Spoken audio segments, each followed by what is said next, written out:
Hi, we are talking to Steve Liggens. He runs Motor City Canine. We're super excited to talk to him about his business and about his story. I'm Jen Wei. I'm one of the co-founders of PocketSuite. Super excited to meet you, Steve. I'm very happy to be here. How you guys doing today? Good. Hey, Steve, I'm Sean. I'm the community manager. Thanks for taking the time out to speak with us. And I got to say, I've spent a lot of time on Jefferson Ave, and I love your city. Oh, awesome. So we always begin with just this classic, what do you do and how did you get here? All right. So I'm Steve Liggens. I run Motor City Canine Solutions. We're a dog training company. I started out before I went full time with dog training. I was a director of operations for a company. My background is operations, and basically, it kind of got to the point where I was like, okay, I'm seeing P&Ls, I'm seeing all this money I'm making for these companies, and I know I'm very expendable at the end of the day. I'm only as good as my numbers, and it just kind of was like, I have a skill. I'm going to step out on faith and see what happens. Right. So Steve, first of all, I was in a similar camp. So we're, kindred spirits in that regard. Like at some point you're just like, look, I want to go out and see how far I can take this. Was there a triggering moment? Because ostensibly you were doing it for a while. What sort of pushed you to the point where that sort of came to mind and that was the day and that was the moment where you were going to take some action? Because there's frustration points along the way, or you're like, oh, this isn't working. Yeah. This isn't a good fit. But then there's just like, okay, enough's enough. What was that for you? Well, actually, so I used to work at Taco Bell. I was a district manager, so I managed an area of like 6 or 7 stores, and I left that company to become a director of operations for a doggy daycare, actually. Um, yeah, with my background with management and my background with dogs, we thought it would be a great fit. But to be honest, I was never a director of operations. I was more of a task manager. And the person who owns the company, I get it, especially now being an owner. She never allowed me to do my job, if you will. Like if I woke up at 6, she wake up at 4. So let's say I had tasks that I needed to complete and I had my days planned out. I would wake up to maybe literally 10 to 14 emails of things that she wanted done that day. So really I was a high paid task manager, and it just was not allowing me, my sanity, to be honest. And she paid me well, she gave me 90,000 to start, but I just was like, this is crazy. Yeah. I can't do it. Well, that's interesting because you're working for an entrepreneur and sort of became an entrepreneur. Like, let me ask you this: the pivot from kind of food service to dogs, what was that like? Was that an opportunistic moment where like I get to work with my furry friends that I love, or did you seek it out? No, a mutual friend, actually, he was a mentor of mine. He knew the lady that ran that particular company, and he was very influential in the city of Detroit. And he just felt like she was looking, and he was like, this. He basically tried to be, matchmaker. Like this would be a great fit, and it was not. It definitely was not. And I wish her the best. And I'll be honest, there was some opportunity in my mindset of I knew eventually I wanted to go full steam ahead with Motor City Canine. I knew eventually I wanted to have a dog daycare. I knew eventually I wanted these things. So I'm like, not only will I help her company, but I'll also get some education. Was my thought process. Here's something interesting I've noticed. Sorry to cut you off, Chinwei. Is now we've seen like 4 people come out of corporate and go into dog training. So my question to you, Steve, is like, is it an easier industry to get into? Because we haven't seen 4 people come out of corporate and go into personal training, or 4 people come out of corporate and retrain as a psychologist, or some of our other verticals.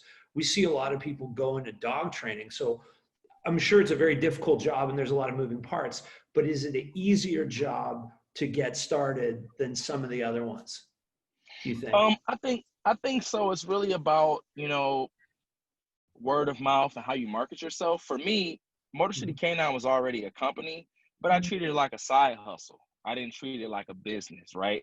Because I was a director of operations at Taco Bell, and on the weekends I trained people dogs. I ran group classes. I was director of operations at the doggy daycare I was at, and I worked for her. And when I was off work from her, I kind of did my thing. So for me, I already was established. I started training dogs when I was 14 years old, so I had a lot of background. And then I do a sport called Schutzen. I think you guys had Chris Taylor on here. Yeah. Yeah. Yep. Yes, it's one of my big bros. So, like, for instance, he's a part of that sport. Okay. And when I joined that sport, it made me a better dog trainer as well. And it's more of a hobby, but you can, create, opportunities from it. And so for me, it was more so, you teach a man to fish, you know what I mean? He eats forever. I have a skill and I'm going to go for it. That was my take on it. Yeah. Right. Can you break down Schutzen? Is it like an agility thing, or is it? So Schutzen is a international dog sport. Basically, it's a protection sport, but we have the dogs compete. So they do tracking, obedience, and protection training. It was originated in Germany as a breeding program for German Shepherds. So basically, in order to breed a German Shepherd, they had to pass these 3 tests so that they could have quality lines of German Shepherds. Since then, it's become an international sport. It's an all-breed sport. However, German Shepherds are still, cream of the crop when it comes to the sport. So I'm excited that you and Chris know each other. I love when our PocketSuite community already is connected. I didn't know he used it. I saw. Oh, that's crazy! I'm thinking he referred you. Oh, that's awesome. Actually, another dog trainer referred me. I don't know how often he uses PocketSuite, but he told me about it. That's awesome. Wow. So one of the things we always like to share is the early days. Now, you were doing this as a side hustle, so you already had kind of a bit of an on-ramp. You weren't starting from absolute scratch.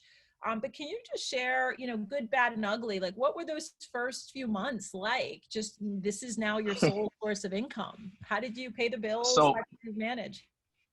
So the funny thing about it, like, my mom, she didn't know exactly what my salary was at my last job, but she knew I made, decent money. And when I told her I was going to go for dog training full time, she was like, "You have kids. That's not smart. Like, Right. I understand." And my dad, on the other hand, was like, "Hey, son, better yourself. Nice. If you fall, I got you," which I'm only child. I'm not spoiled, but he's in a position to help. He's like, "I got you." So what happened when I decided to go full time, I've always been decent at marketing, right? So I kind of like put it out there on social media that I was going to, be doing boarding trains. And literally, once I put it out there, I got 4 people to sign up within like 2 weeks. No way. And I just was like, okay, God, I guess you showed me I'm okay. And I was super cheap at that point. Like, I was half of my rate that I am now. Wow. But it still was enough, to pay the bills. And so December was good. January was good. February was scary. Okay.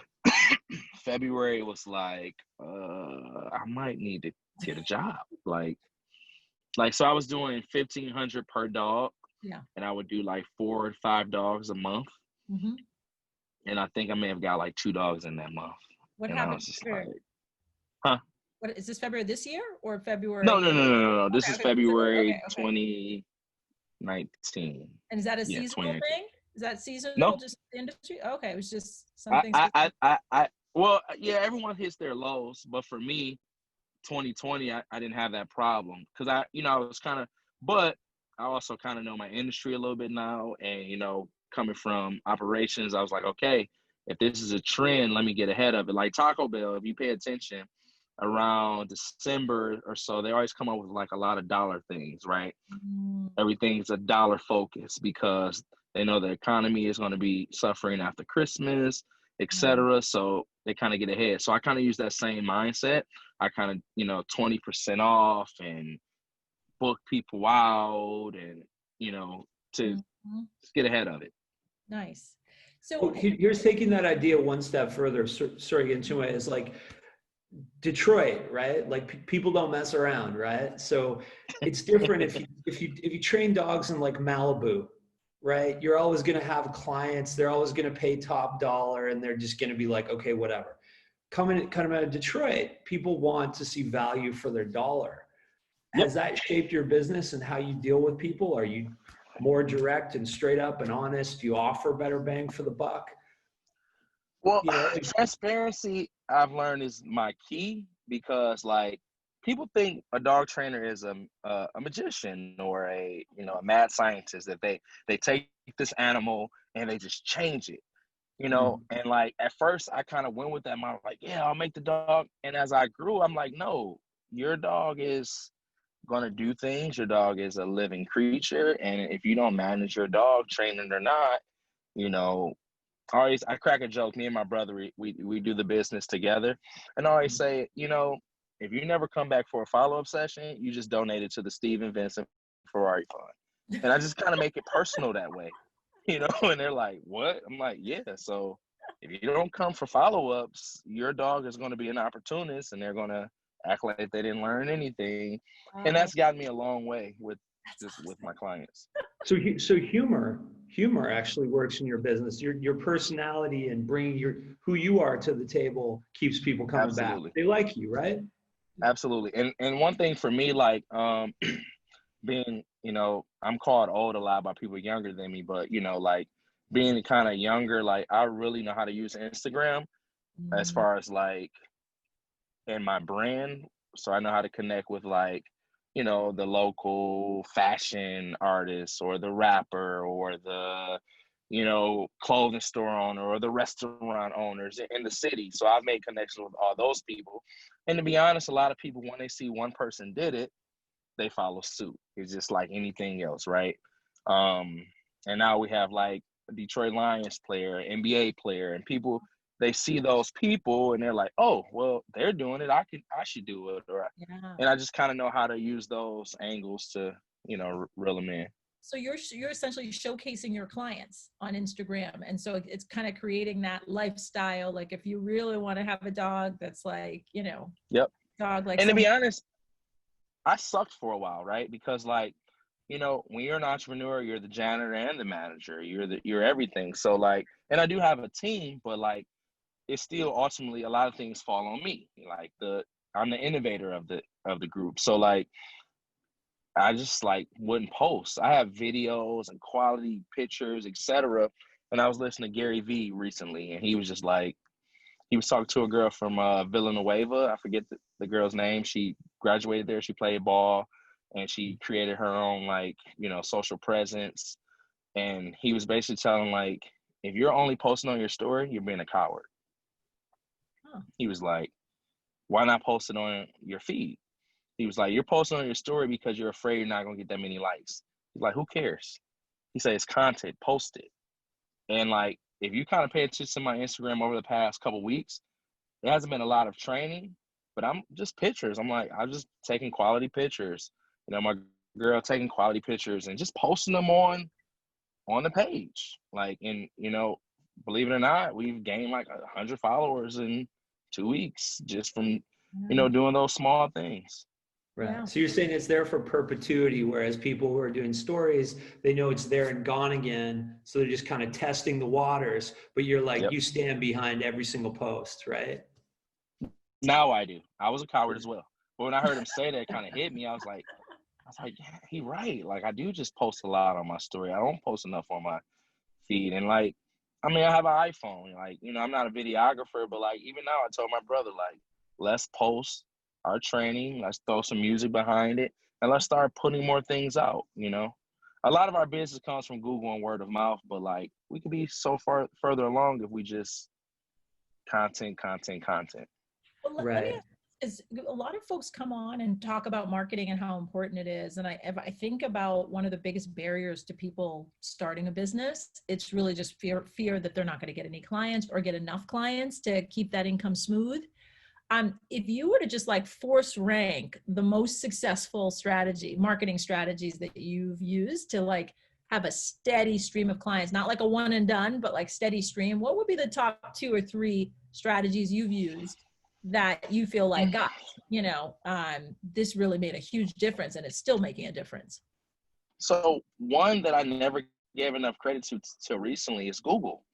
Paying for the Google AdWords and like for you to pop up. Like I pay $110 a month, right? And every blue moon, I'm like, why am I paying this? Like, it's not working, blah, blah, blah, blah, blah. But I got a phone call last month. It was a California number. I pick it up, and I wasn't even going to answer. I know, shame on me. I'm like, oh, this is a voting call or something weird. And I answer. I'm talking to the gentleman. He's telling me about his dog. I asked him his name. He said, Marvin Jones Jr. I was like, Marvin Jones of the Detroit Lions? She's like, yeah, yeah.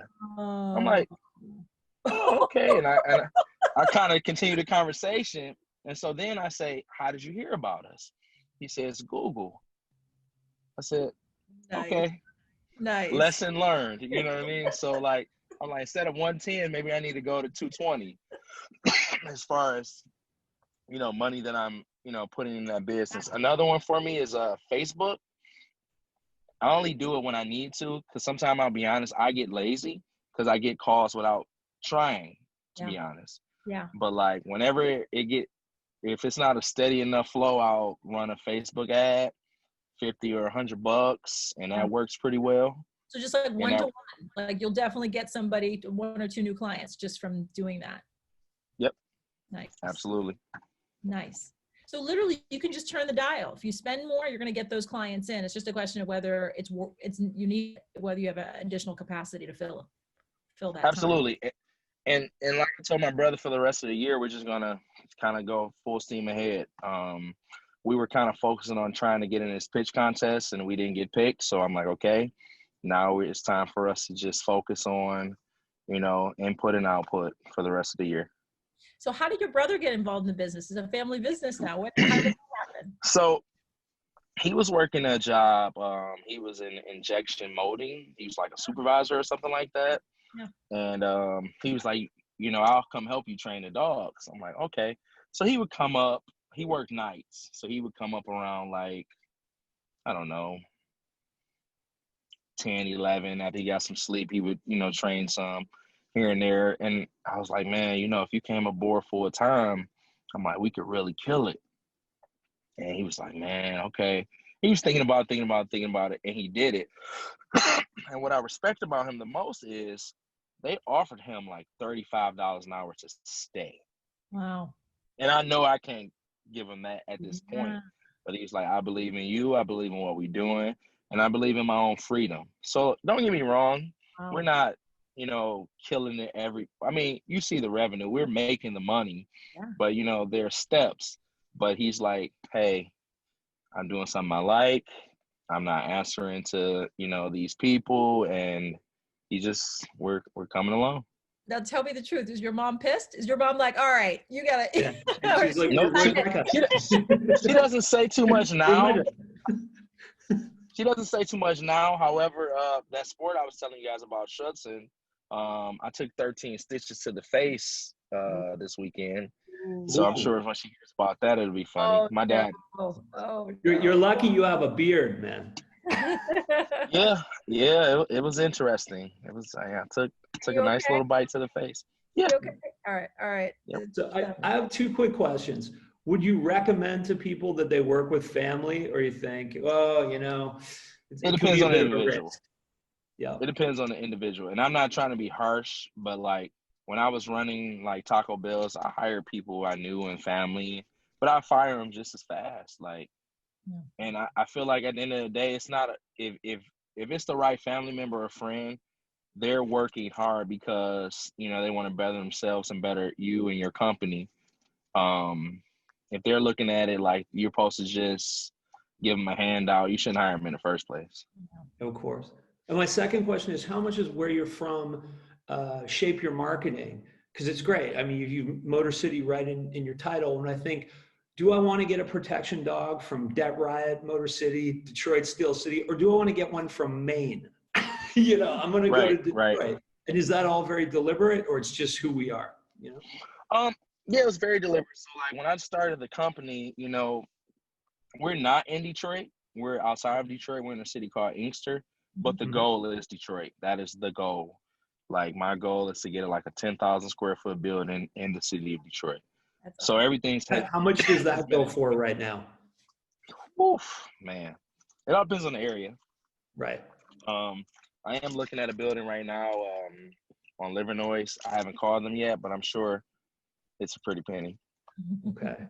But it seems like to the rest of the world, we're still hearing like, Detroit is on the come up again. There's great opportunity. Oh, yeah. The property values are very low. You can buy houses for like $5,000. You can, is this true or? This is very true. However, for me, where I'm trying to be located at is not true because, I have to cater to my full demographic. I can't just cater to the hardcore hood of Detroit because my suburban clients won't be comfortable. So I have to be very conscious of where I put a location at, I feel like, in order to be successful. Mm-hmm.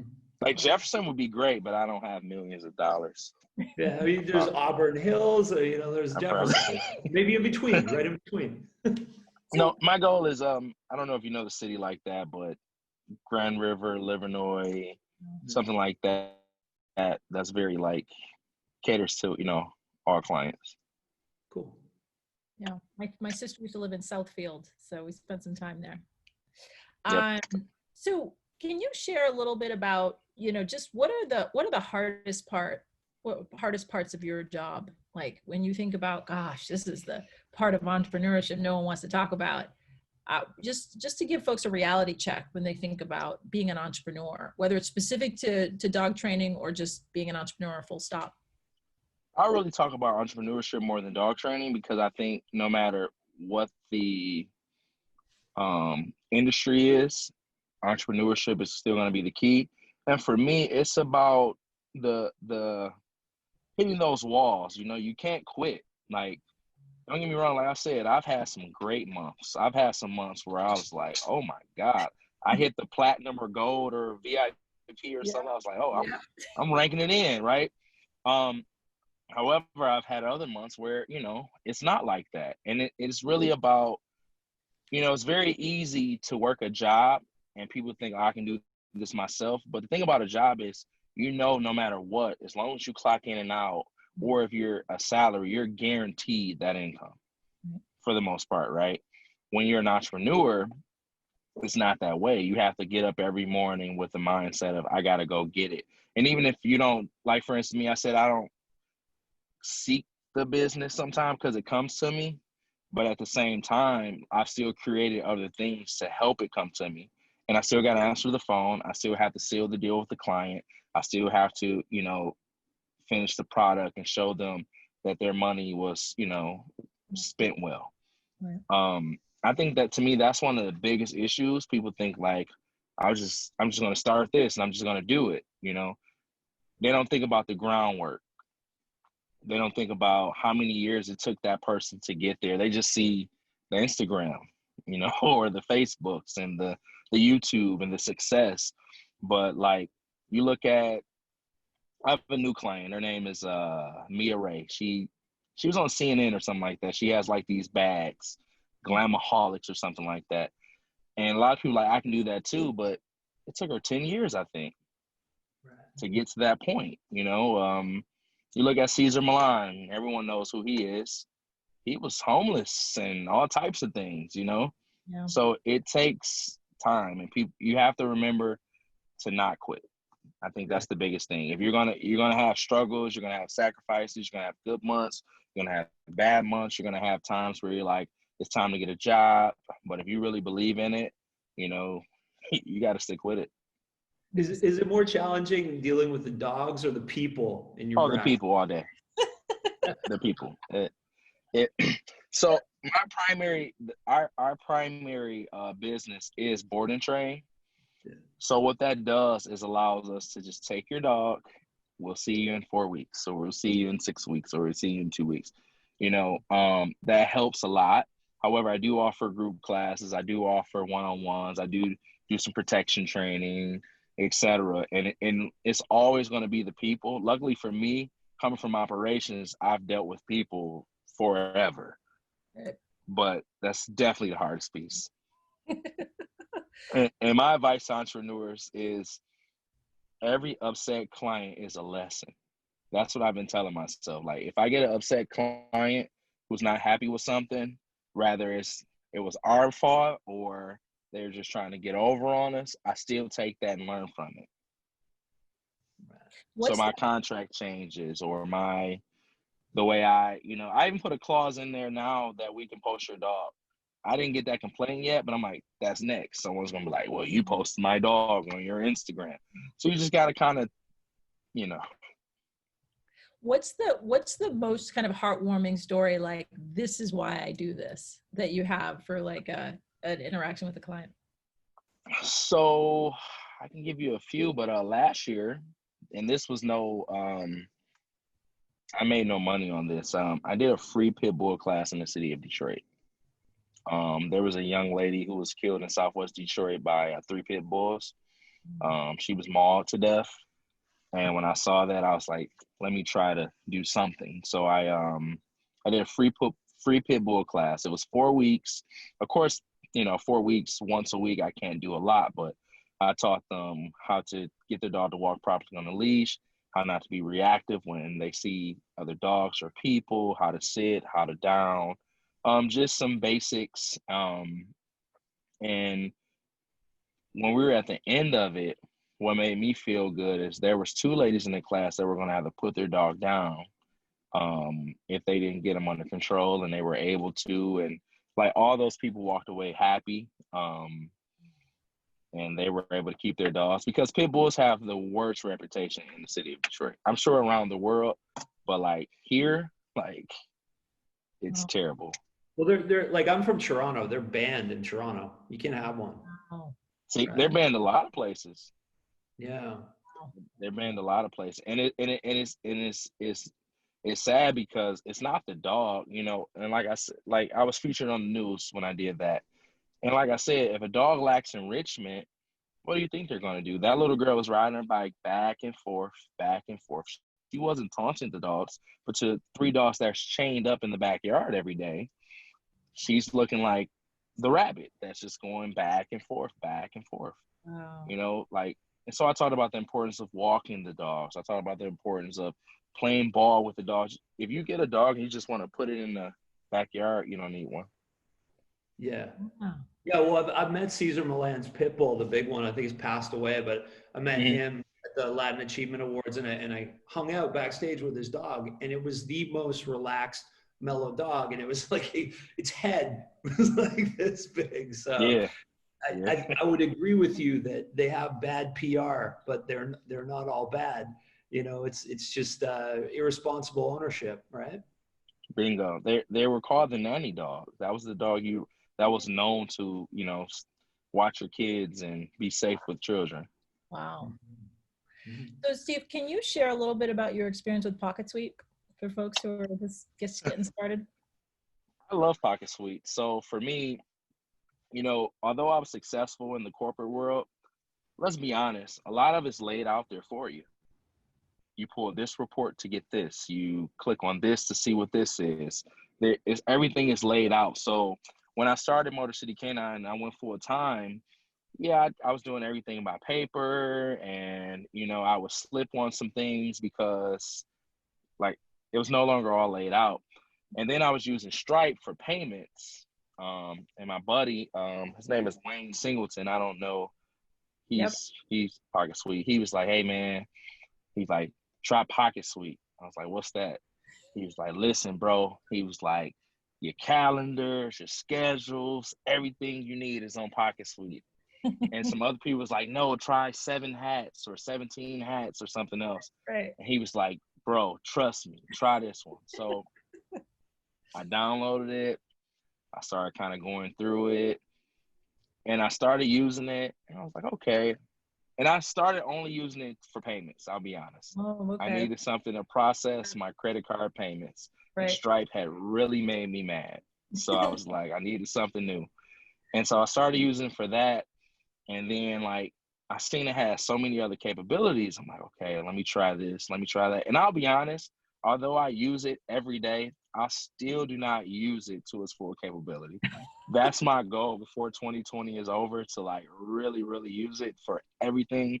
But as time went on, I started using it for booking classes, scheduling. I have it interface with my website, so they can book everything through my website. It's great. I actually just sent a dog trainer to you guys today, Yay! Kiefer Oliver. Awesome. I think he's calling his company True Approach. He pulled up on me today, like, how do you do it? And I like let him see my contract because he was getting a big name client. I was let him copy my contract, like take this out, put your name on it, That's and he awesome. signed up today. So Oh, that's awesome. We're gonna send you some champagne. I love it. But that sort of tees up the other question, which is mentorship. Are you sort of mentoring the next crop of dog trainers that are coming out? so actually, it's funny. A lot of dog trainers in the city, they come to me for a lot of advice, and it's not because I'm the better dog trainer, but I figured out the business aspect a little. Like I know how to market, and I also know how to present my business as a professional business, where some of them struggle, when it comes to those things. Like one guy, he probably a better dog trainer than me, like, but he's like, man, I suck at the rest of it. So kind of showing them those things, like the guy I sent today, like showing, he's like, dog trainer is not my first profession, and he's a great dog trainer. Right. And so when he downloaded PocketSuite, he's like, man, he called me like 2 hours ago, like, man, this is the best thing ever, you know. So yeah, I'm definitely mentoring other dog trainers, just more so advice. But I give advice to a lot of guys. what's curious is, when we look at sort of different generations, I'm assuming you're a millennial. Yep, You're 87. yeah. We look at the different generation, I'm Gen X. I think Sean, you're Gen X, yeah. 76. Yeah. So we find that millennials are much more kind of open and collaborative and willing to share. There isn't this sense of like, this could be a competitor of mine. Why would I be arming them with some, like there's just a much more sharing, open kind of abundance mentality. Is that you? Is that your generation? Do you see that more broadly across other business owners in your generation? I'm starting to. It's funny because I remember when we were graduating, like we were here that we were going to be like the generation that was the slackers and the mess ups, and we're really the entrepreneurs. Like, and You for have to me, be. yeah. For me, like, I worked with a guy training dogs, and it didn't work out. But like, it was like the ego thing. I felt like, and Mhm. you know, I'll help any dog trainer because I am me. I'm not a carbon copy. So no matter what information I give you to help you with your business, a lot of people sign up because who I am and how I present myself and how I connect to them as a client. So that can't be copied. So why would I look at them as a competition? Why not help people? Right. I never know when I might need one of those guys for something. You know what I mean? So I share any information I can. That's Right. You made a really good point because, like, older cats like me, we go around and talk to everyone. And we've had that in interviews. Like, we've had people, it works good because I go down and talk to people at the barbershop, and I go over here, I talk to people at the cars, I go over here, I talk to people. Like, you use Instagram the same way. You're like, yeah, I talk all the time to all those people, but I use this new platform, this new technology that I grew up with longer than, my generation. And that's my community, right? Like, I don't have to go to the barbershop Absolutely. and talk about my business and look for people. I go on IG, and it's like you, they're talking to Bingo. someone where they find you because you have great branding and marketing, right? Yep. So that's part of the sort of new generation thing. I have a personal interest question because I have a couple of theories. When COVID hit, we heard about a lot of people getting dogs. People were like nervous, anxious, feeling weird, not, at home for the first time, not working, like looking for companionship, right? So did you see an uptick? And similarly, did you see an uptick where like, ooh, people are feeling kind of vulnerable and having a protection animal in the home makes them feel better? Did that drive any business your way? It did. And I shot myself in the foot.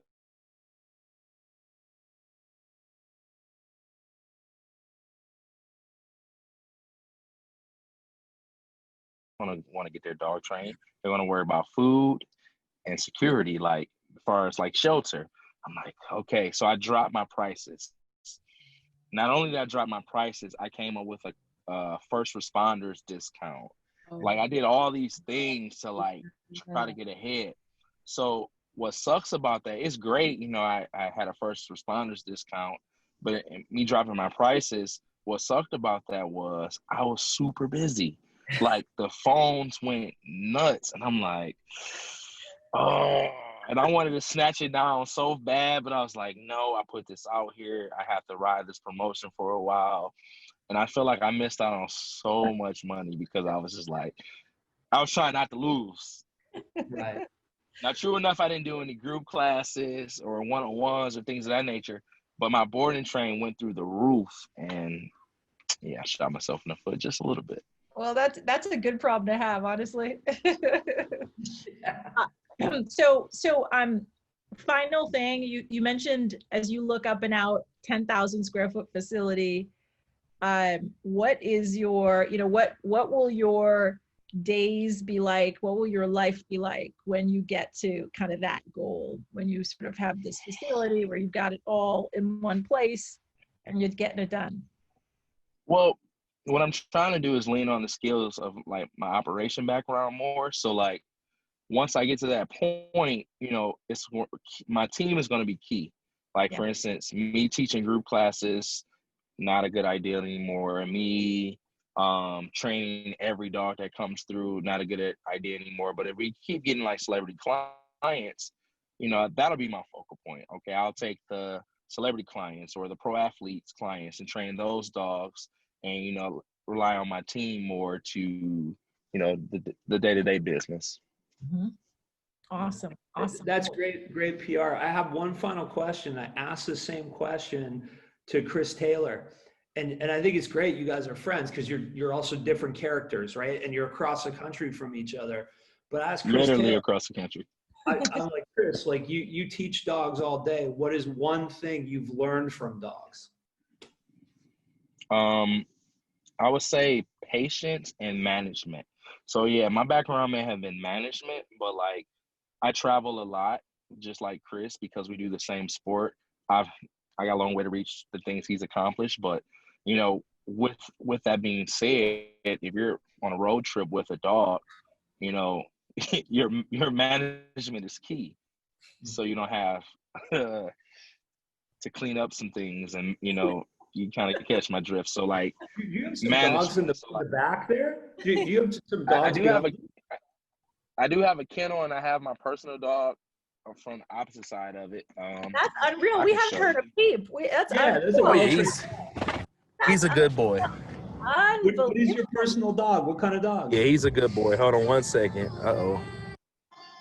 Love it. We got the soundtrack. Are you guys back? Yeah. Okay. We're here. I disconnected from the radio. Yeah, he's a good boy. I'll show him to you guys. Okay. This is my Schutzen dog that I'm going to be competing with. Come here, buddy. Sit. Say hello to the people. This is Arson. Oh, hey. It's a beautiful dog. Very. Okay, go potty since you're out here. How many dogs do you have?